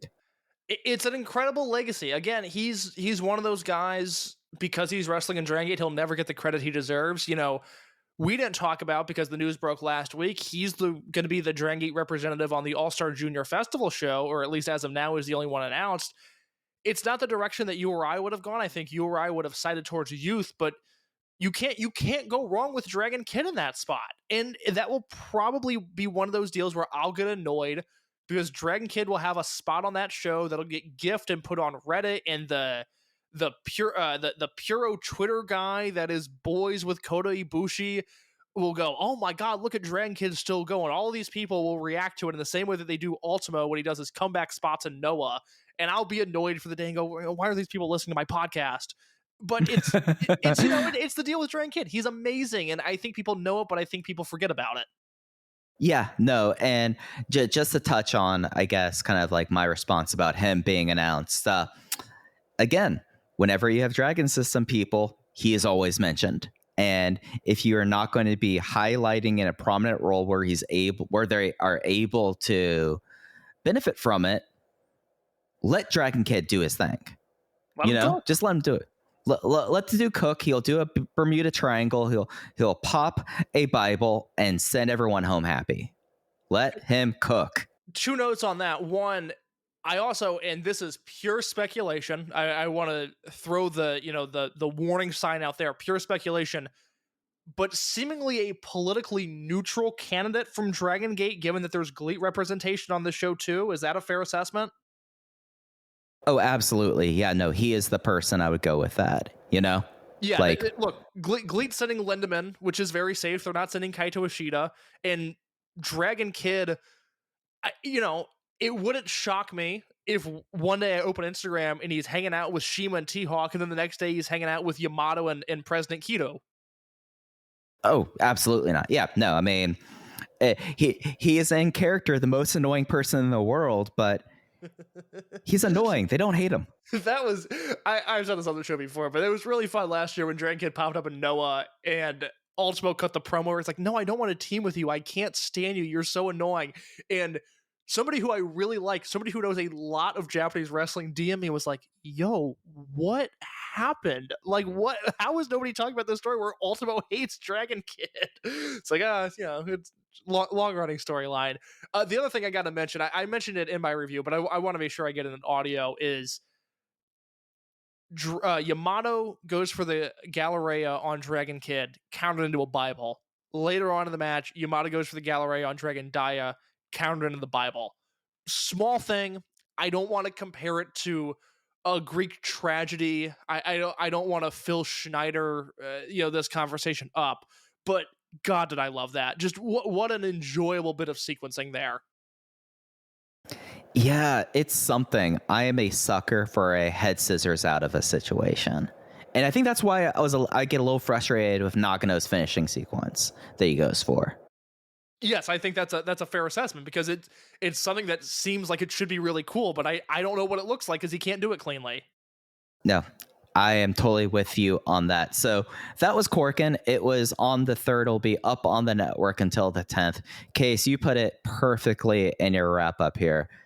I did not have as much fun watching Japanese wrestling as I did in a long time while watching the show. It was cathartic in the way that I think we all were expecting it to be cathartic, but not to that level of excellence. I felt so good after this show that I sent match recommendations to a number of pro wrestling pundits, which is something that I didn't really do during the pandemic, but I said, "Hey, watch this, and this, and then if you have time, there are these matches on YouTube that are really good." What I wanted to say was, "Hey, just watch the fucking show, because it's so much fun. just watch the fucking show. It's good. I'm sorry, Ultimo wrestled for 8 minutes. You'll get over it. It's good. It's a good show. Love this show." Yeah. Ultimo was 8 minutes, but then he did a short stand-up set with Benkei. It was worth it. Something that was told to us by somebody who lives in Japan is that Ultimo match on commentary. They were talking about, how Benkei, not to sound dramatic, but partially how he's turned his life around and how he's found this purpose. And part of the reason is that Benkei now has a girlfriend. And what a lucky lady she must be. Oh, I have to imagine dating Ben K is something. What an exhausting thought, by the way. I mean, I feel like you'd have to have protein just lying around everywhere, just first and foremost. One of my whole things is I try to be as low maintenance as possible, and I was just talking to my girl, but she's like, you're so easygoing with like decision making and where where we can eat and what we want to do. You're down for almost anything. It's genuinely so nice. I don't see Ben K being low maintenance. I see him actually being the ceiling for a date with Ben K, phenomenal. You could have the best night of your life with him. 6 months with Ben K, just 6 months, forget a year, forget a lifetime, seems excruciating. I will say this, I imagine hell of a present giver. Oh my god, the gold his girlfriend must be wearing. Absolutely. She walks into work looking like a Run DMC video every day. She's got a big gold chain on. It's a different one every day from Ben K. Yeah, she's got to be living the good life. I would love to have a different gold chain every day of my week, Case. I don't know about you. Hey, brother, you're telling me. We had 2 more shows this week. February's are slow months for Dragongate. They had these 3 shows, and then they've been off, and they'll be off until the 11th. But they had a stop in Shizuoka and a stop in the wrestling hotbed of the world, Gifu, Japan. Let's touch on. I only caught the Rey de Parejas matches on these YouTube's, Case. Did you watch the? I know there was a Decourage Trios match on Gifu. I didn't catch what the other match was in Shizuoka. Did you? No, the Shizuoka, it was just the 2 tournament matches. There was a gold class promo, but it didn't lead to any matches. Fair enough. So from Shizuoka, we had a Rey de Parejas tag team match. It was the Mochizukis who stood at that point at 2 points versus Jackie Funky Kamei and Jason Lee, who this was their first match in the tournament, and it went to a time limit draw. So the Mochizukis and their block, they're tied for the lead with 3 points. JFK moved to 1. In case, the thing that stuck out to me, Kamei is such a cocky little vet. It was so much fun with Junior to see him just absolutely just take it straight to Junior and just bully him around in the opening. I love that so much. That was part of what was so exciting this week is seeing Kamei, him wrestling Nagano and him wrestling Junior. You realize for as young as Kamei is and for as young as he looks, you kind of taken aback where you realize, oh, he has the veteran hand. He has more experience than these 2 guys. And seeing him taking advantage of that was super exciting. I mean, this is a match just off the top here. I went notebook on this. Where were you at on this match? Oh, I was 4 1/4. I adored it. Yeah, I was 4 1/4 as well. I loved it. Now, I saw some conjecture from a few different places of they don't like that we're 3 days into the tournament and there's been 2 time limit draws. Where do you stand on that? I think that this is the amount of time limit draws they should allow for the tournament. There should not be any more. Like, we're almost getting into Fane Booker, Roshiagawa territory. Okay, well, I don't agree with that. I think they have a ways to go. If King of Gate starts doing 20-minute draws every other match, then I think we can have that discussion. But the draws don't bother me. Now, I also say that because both of the draws have been excellent, and I think if these were 3 1/4 star matches, I wouldn't have the same thought I do. But as long as it's 20 minutes worth of great wrestling, the time limit draws do not bother me. Yeah, and it's something where you got to see these 4 guys, like, and this one more so than I would say in a couple of other matches where I felt like there was a match in Gifu that we'll touch on that not a whole lot of someone in there, but you got to see all the combinations throughout the 20 minutes. And that's what I think about it. If you're doing a time limit draw, I want to see Mochi versus Jason. I want to see Mochi versus Kamei. I want to see Junior versus those 2. And make sure you mix it up. And it's something that really got us to see how much fun the Mochizukis are as a tag team. And we got to see that on display for a full 20 minutes. And, these kind of time limit draws that you're saying, as they're excellent, no issue with whatsoever. Just don't make me have to have another 20-minute BB Hulk draw, please. Yes, I think that's where the rubber meets the road here. Is if we're seeing a lot of extended BB Hulk matches, I would be concerned. But look, this is a winning combination here. I mean, Jason and Jackie match of the year for us last year. Just a phenomenal tag team and everything they do, and the Mochizukis are showing that they're right there with them. So this was a great match. I would love to see a rematch of this down the road for whatever reason it might be. I think this is a match they should run back. Yeah, no, this is something that, hey, if this ended up being just like a random Korakuen tag match, this would be the crowd would be insane for that. Like, seeing how we saw how Korakuen light up when they were allowed to run it back there, please. Well, yeah, they were doing the D-Courage openers in Korakuen at this time last year, because I think there's two different Korakuen Hall shows where Daya and Yoshioka versus Kamei and Yuti open the show. Like, that was just a match that we saw a few different times last year. Do it with this. This is a worthwhile Korakuen Hall opener, especially with that match being on YouTube and the fact that this match could very easily be great with any amount of time. Absolutely. And then the second match we had from Shizuoka was the Double Dragons, who were standing at 0 points, versus the first match for Ben Rita, the tag team that's taking the nation. It was a DDT by Daya on Menorita to win, whereas we had what I think was some of the most beautiful camera work of all time in this match case. So pretty soon into this match, Menorita is going to run around the building, but he runs backstage right into Ishin, who beats the holy hell out of him right in front of Ryo Saito. Yeah, it was odd. I was checking an email, still very focused on this match, but checking an email for just a second, and I look up, and Ishin is backstage assaulting a man, and I had to rewind. Go, wait. I looked down for 10 seconds. What did I miss? And it turns out I missed a whole hell of a lot. This was not great, but I thought certainly a very fun match between two teams that I enjoy. Yeah, and you had Daya being a bully, which was interesting. Not very natural for him, but I'm intrigued by what a heel Dragon Daya run would be, but I don't think that needs to come anytime soon. That was the only other thing I had for this match. It was fine. I was like 3.25 on it. Yes, I probably 3.5 for me. I think heel Dragon Daya is something I would like to see explored at some point, but just not in the near future.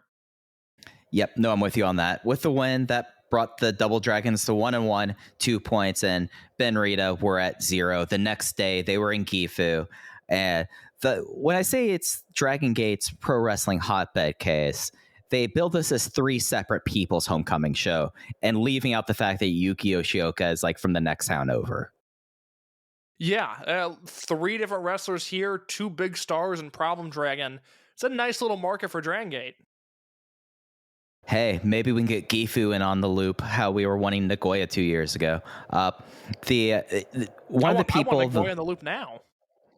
Yeah, let's go to Nagoya, let's go to Gifu, let's go to the little town that Daya's from. That's the new loop we're going to work with. I'm going to be watching that February 18th DDT show really, really closely, because that's in Nagoya, and that has a big Naruki Doi match on top. It's Doi and Cannon for the Universal Belt, and then I think so that's the semi-main, and then the main is Jun Akiyama versus Akito in a DDT Extreme title match. This is a building that, we talked about it last year, the last time Dragongate ran here. Dragongate smokes other promotions in Nagoya and in this building specifically. And I'm really curious to see if Doi being on the show, Doi being in a big match, gives them a little bump here or not. Yeah, I'll be interested to see it. They're running Congress Center, right? Yes. That would make all the sense in the world. But one of the big local stars from Gifu is a man who has won our heart. It is Yoshiki Kato. I don't know if it was the mayor of Gifu who was out there giving him something, but before their match, it was the rookie team, Kaito Nagano and Yoshiki Kato versus Minoura and Hulk in this first one. It was a sick double wrist lock into an engrenage for Minoura and Hulk to get them another point that puts them at 3 in their block. And it is something that Nagano being beloved not Nagano, sorry, Kato being beloved the way it was in this match was something I was like, it's such a kind of, it takes you aback because, Case, I brought this up to you. They're having Kato model things, like model merch now. Like maybe they really think Kato is the babyface star when he looks like he's never slept on the right side of the bed in his life. And that's weird to me, Case. It's one of two things, and we don't know which one it is. Either Kato is the next babyface star and is really catching on in a way that we need to take notice of, or he's just modeling extra large size clothing. Or it could be both. It could very easily be both. You're absolutely right about that. Because Takashi Yoshida could model those shirts, but they're not asking him to do it. Nope. But this was an interesting little tag match. I was really hoping to get a more Minoura and Nagano than we got in it. Yeah, I'm with you there. It was one where I liked what I was watching, but I didn't love it. I kind of kept on waiting for it to hit the next gear, and it just never did. Yeah, I'm with you on that. And then the last Rey de Parejas match, it was Kai and Shun in their first match versus the biggest tag team in the world, Ben and Minorita, the greatest SSW ever from Shun to take out Minorita. This was a fun one. Kai and Shun exit the week at 2 points in their only match.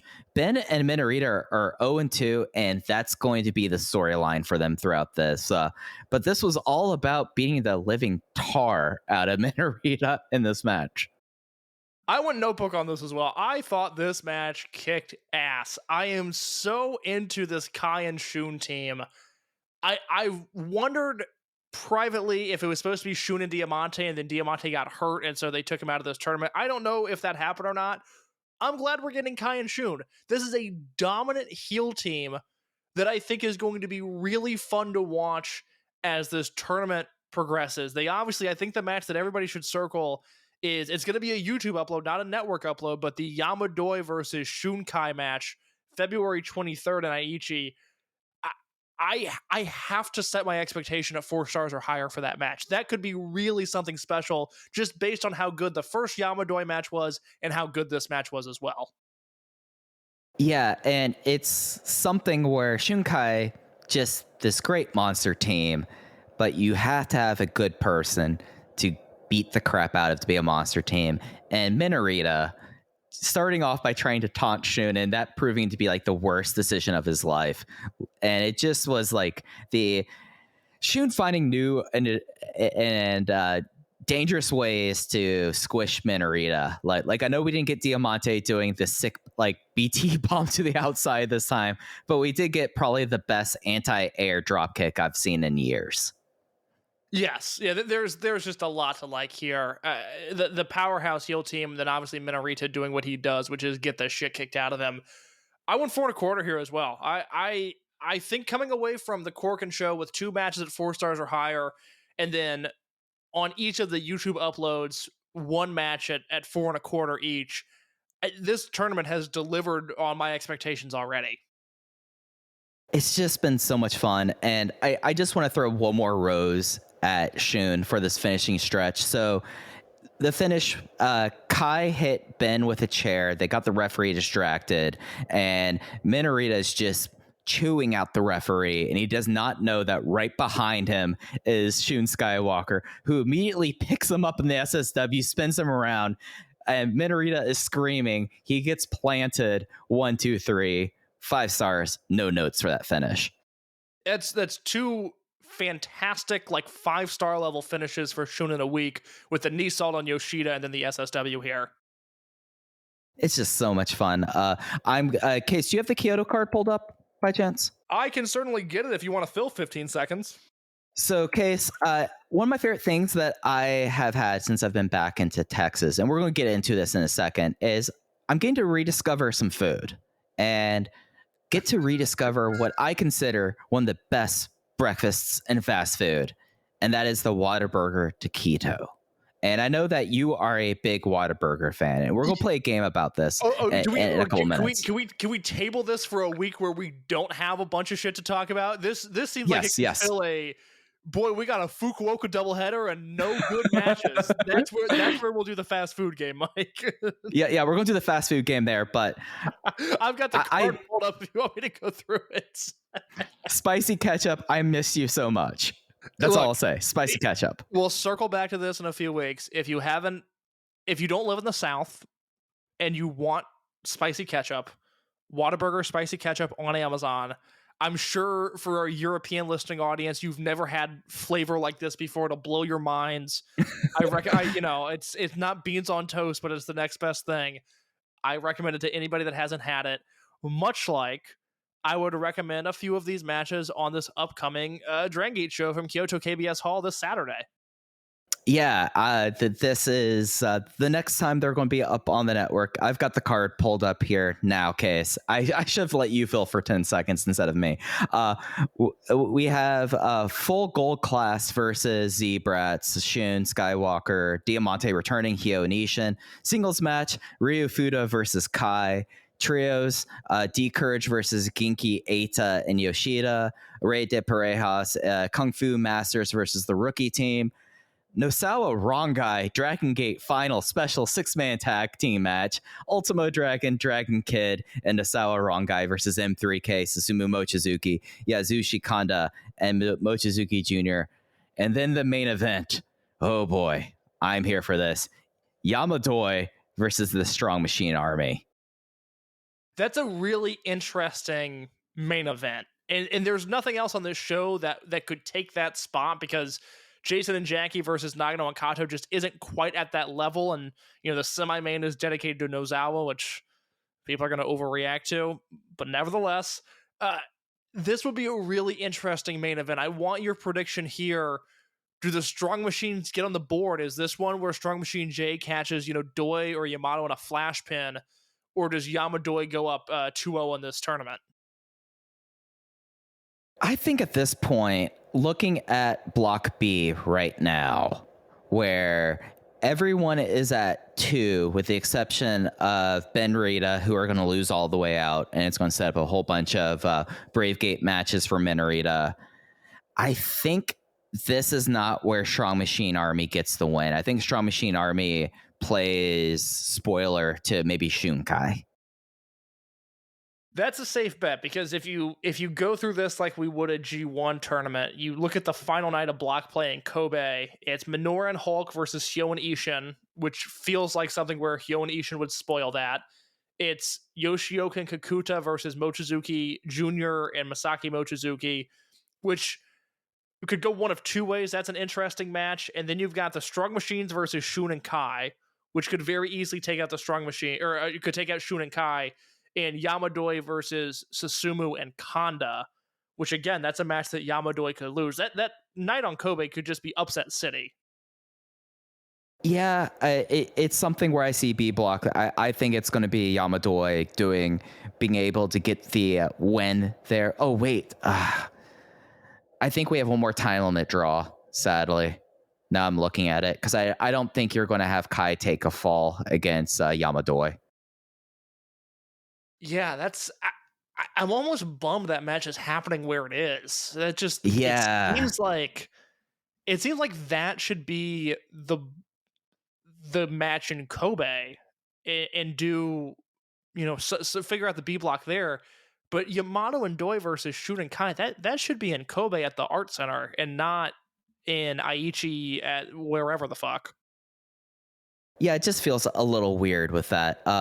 But moving back to the Kyoto show, yeah, you kind of have to put... I mean, DoiYAMA should be main eventing every one that they have, every block match they have, but there's just a lot here. Like, we haven't really seen much of Fuda this week, so that'll be good to see.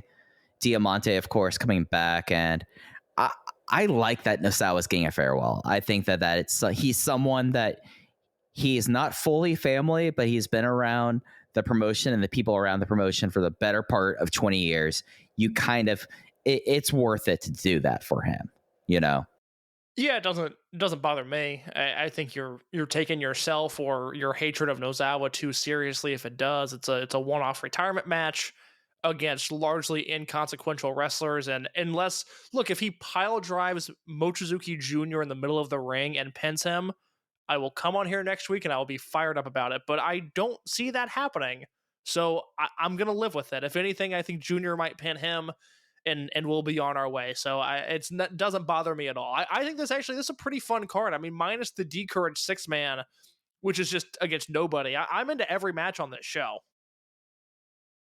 Yeah, like I'm intrigued. I can't wait for Jackie Funky Kamei to beat up Nagano again. Oh my god! And then again, you can build on Jason Lee and Kato. They did such a great job of just setting up callback spots in their Korakuen match. I have unrealistic expectations for how good that match could be. It's not fair to Nagano and Kato because they're so young, but given what they just did, I have to my expectations are through the roof. Yeah, no, it's something that, boy, Korakuen was fun. Like, that's my big takeaway. Boy, Korakuen was great. We do have a couple of Dragongate in USA things we're going to hit on real quick before we get out of here. Garden State had both KZ and Big Boss Shimizu in singles matches. That's up on YouTube for free for those who have not seen it. The Henry and KZ match was good. I like that one. A good deal. Don't have a whole lot to say about Shimizu and Martyr, to be honest. Yeah, I really like Anthony Henry, and I thought he and KZ, in a building that was lit a bit better, I could see myself going 4 stars or 3 3/4 on that. I'd probably go about 3.5 on it, but I think it's worth your time. Robert Martyr and Big Boss Shimizu, I thought was fine. I had never seen Martyr wrestle before. I thought he was serviceable. I thought Shimizu was fine. So, that was not necessarily essential, but I would watch KZ versus Henry if you haven't. KZ does a very good job of wrestling in front of an American crowd. It was his first match in America, and I thought what he did was pretty strong. I really enjoyed him there. It was not his first match in America. I didn't want to blow up. I think it was Alyssa Milano. Did he do some like Chikara bullshit? Yes, during his excursion, he teamed with Up in Smoke at King of Trios. Huh. Yeah, no, I missed that one, believe it or not. You're not missing it. You didn't miss out on too much. Also coming up for big time, this is a match that I have underlined. KZ versus Trey Lamar at Black Label Pro coming up on the 18th. Yeah, I will not be going to that despite it being relatively close to me. I mean, Black Label. Yep. I can't in good conscience give BLP Mikey money. It's just it goes against my morals. Not that he's done anything wrong that I know of. He's just bad at his job. Nope. I'm with you on that. Case, do you have anything else you want to touch on before we got out of here? No, go watch that Korakuen Hall show. For some reason, you listen to this and it didn't convince you to watch it. That's very weird. Stop that. Go watch this Korakuen Hall show. Absolutely. And also check out Case's review and Case and Alan on Pro Wrestling Torch VIP talking about Susumu, Yokosuka Mochizuki, Jimmy Susumu. You did 3 hours on him. I'm emotionally preparing myself for my 34L30 case. That's going to be... I was tipped off to the wrestler you're going to talk about. I'm very excited for whenever that comes out. It's going to be a while. It's going to be a while. We're just going to leave that in the ether, and then when it drops, we can say, oh, we talked about it before. I will say before we go, I obviously have written a lot of Dragongate Korakuen Hall reviews over the year. Kind of a thing I do every month. I don't like anything that I do. I very much like the review that I wrote for this show. So if you listen to this and you haven't given my written review a read, I will say I think it's worth the read. I'm very happy with what I did there. It would go into your clip folder case. I'll say this. I'll say it. It's worth checking out. And we'll be back next week talking about this Kyoto show. There's one more. I missed that on where they are touring on the 12th, but they will be on YouTube as well for that show. Oh, it's Okayama. It's Sachiyoko Boys Homecoming coming up on the 12th. They run Okayama a lot. I mean, that tells you that he sells tickets in his hometown. Yeah, that show, that'll have Nagano and Kato versus Hyo and Ishin, and Dragon Kid and Dragon Dia versus Susumu Mochizuki and Yasushi Kondo on that show. So 2 fun matches there. Yep, and we'll be talking about that next week. Well, that's going to do it for us this week. Thanks for everyone for sticking with us, or rather sticking with me with the move and everything. We're back on a regular schedule. We're probably going to be back to an episode that probably sounds a little better on my end. I'll say, well, Case was very patient with me as I was getting some stuff done during the episode. But that's going to do it. You can follow us on Twitter at OpenVoiceGate. Case is at _ in your case. I'm at Fujiheya. Thanks for listening to Open Voice Gate. We'll be back with you next week, talking to you more about Rey de Parejas. Take care, everyone.